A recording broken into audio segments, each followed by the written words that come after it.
अस्सलाम वालेकुम सबको मेरे भाई और नमस्कार सभी भाइयों को।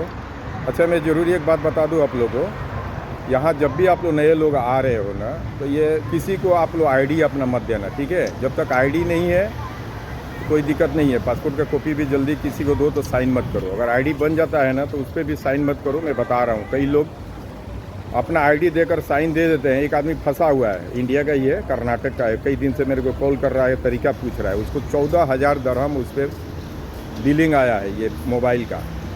अब खुद वो चलाया भी नहीं है, उसने अपने मैनेजर को दे दिया था। उसका वॉइस भी है मेरे पास, बोल बोल के भेजा है। तो मैं अपने मर्ज़ी से कुछ भी नहीं बोलता हूँ, ठीक है।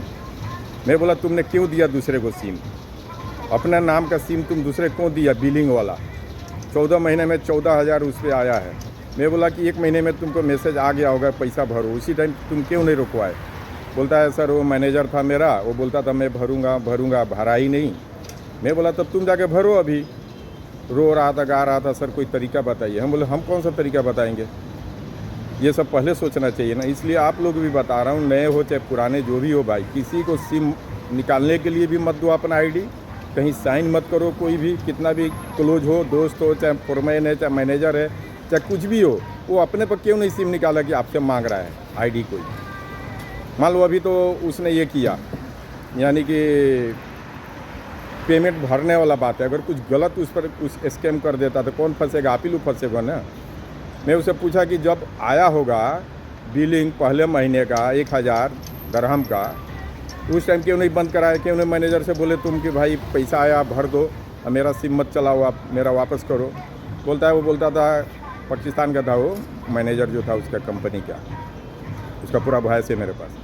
मैं बोला कहीं का भी था, दुनिया के कोने का कहीं का था, ये तुम्हारा राइट था माना करने के लिए। अभी रो रहे हो, गा रहे हो। बोलता है पुलिस भी बुलाई थी तो पुलिस हमको बोली कि तुमको बाहर छोड़ रहे हैं इसलिए कि पैसा भरो तब जाना। उसका ट्रेवल बैन कर दिया पुलिस ने, ठीक है। एयरपोर्ट पर जाएगा, पकड़े जाएगा।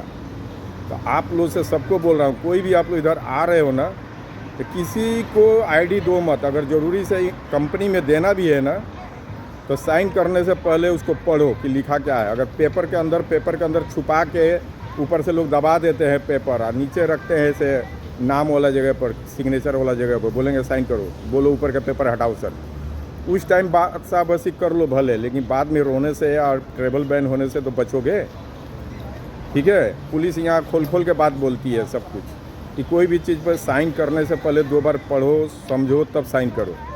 पुलिस भी समझाती है, फिर भी आप लोग नहीं समझते हो। यहाँ दुनिया के एक से एक लोग हैं, एक से एक लोग हैं यहाँ पर कांड करने वाले। अगर सोच समझ के नहीं चलोगे तो फिर आप ही को भरना पड़ेगा ना। अब वो रो रहा था, कर्नाटक का है, बोलता है सर कोई तरीका बताओ। मैं बोला मेरे पास कोई तरीका नहीं है। तुम लिए हो ना, बोलता है मैं नहीं लिया हूँ सर, उसने बात किया। मैं बोला तुम सिम दिया है ना, तुम भरो। बोलता है सर यही बात तो पुलिस भी बोल रही है। हम बोले कोई भी बोलेगा, पुलिस भी यही बोलेगा। पुलिस पकड़ा था तो इसको बोला कि तुम बात किया नहीं किया, आईडी तुम्हारा है, प्रूफ तुम्हारा है कि तुमने सिम लिया है।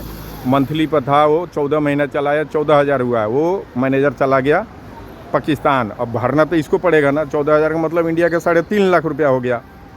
मैं बोला भरते रहो, घर से मंगा के, चाहे यहाँ से कमा के भरो।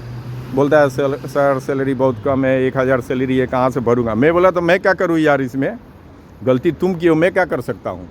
इसलिए सोचा कि आप लोगों को बता दूं कि यहाँ आओ, आप लोग एग्रीमेंट पर भी साइन कर रहे हो आप लोग, तो सोच समझ के साइन करो।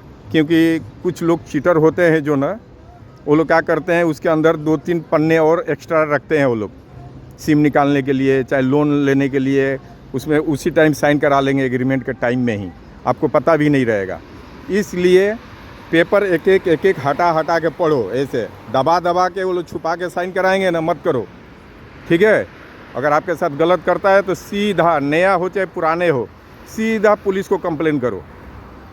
999 होता है, पुलिस बुला दो, बोलो कि सर ये मेरे साथ चीटिंग कर रहा था, मेरे से गलत साइन करा रहा था ये, चाहे वो कंपनी वाला हो चाहे कोई भी हो। कोई लालच देगा कि हम आपको लोन दिला रहे हैं, बोलो नहीं चाहिए लोन, ठीक है। लोन मत लो, लेने के टाइम बहुत आसान होता है, जाने के टाइम आप ट्रैवल बैन हो जाएगा। जब तक आप भरोगे नहीं तब तक आप जाओगे नहीं इस कंट्री से। इसीलिए लोग जल्दी दे देते हैं लोन। चाहे आपको बिलिंग जो है 14 महीना क्यों छोड़ा, अपने इंडिया में रहेगा 2-3 महीने में बंद कर देंगे, बोलेंगे पहले क्लियर करो तब तुम्हारा मोबाइल चालू होगा। लेकिन यहाँ तो छोड़ देते हैं कि जाएगा कहाँ है, जब देगा एयरपोर्ट पर आएगा, पकड़े जाएगा, भरेगा तो जाएगा। इसलिए लोग छोड़ देते हैं। तो इसलिए आप लोग गलत मत करो ये सब, ठीक है। Dubai is a very safe country. उसी तरह आप सेफ रहो, हर तरह से सेफ रहो। कोई झगड़ा झंझट का टेंशन नहीं है, हर चीज़ सही है, नॉर्मली है यहाँ पे, ठीक है। अभी कुछ लोग का मैसेज आ रहा है बार बार कि दीपक का क्या हुआ, तो चलो दूसरा वीडियो में बता देता हूँ क्या हुआ है, उसमें भी कुछ खास बातें बता दे रहा हूँ आप लोगों को, ठीक है। चलिए शुक्रिया, थैंक यू। आप लोग किसी के चुंगल में मत पड़ो, लोन के चक्कर में। चाहे अपना आईडी दो ही मत किसी को, अगर दो तो 10 बार उसको सोचो समझो किस लिए ले रहा है, साइन करो ही मत उस पर। अगर एग्रीमेंट भी करना है तो एक एक पन्ना हटा के पढ़ो, बार बार समझा रहा हूँ। वहीं पर तो लोग दबा के साइन कर लेते हैं, 3-4 पन्ने में साइन एक्स्ट्रा कर लेते हैं, बाद में यूज करते हैं लोग इधर उधर, ठीक है। क्योंकि ये दुनिया में हर तरह के लोग हैं, हर जगह अच्छे हैं बुरे हैं। ये दुबई है, यहाँ 200 कंट्री के लोग हैं, तो 200 में 200 तरह के लोग हैं। आ गया समझ में? अपने को सोच समझ के चलना है। ओके, चलिए शुक्रिया, थैंक यू।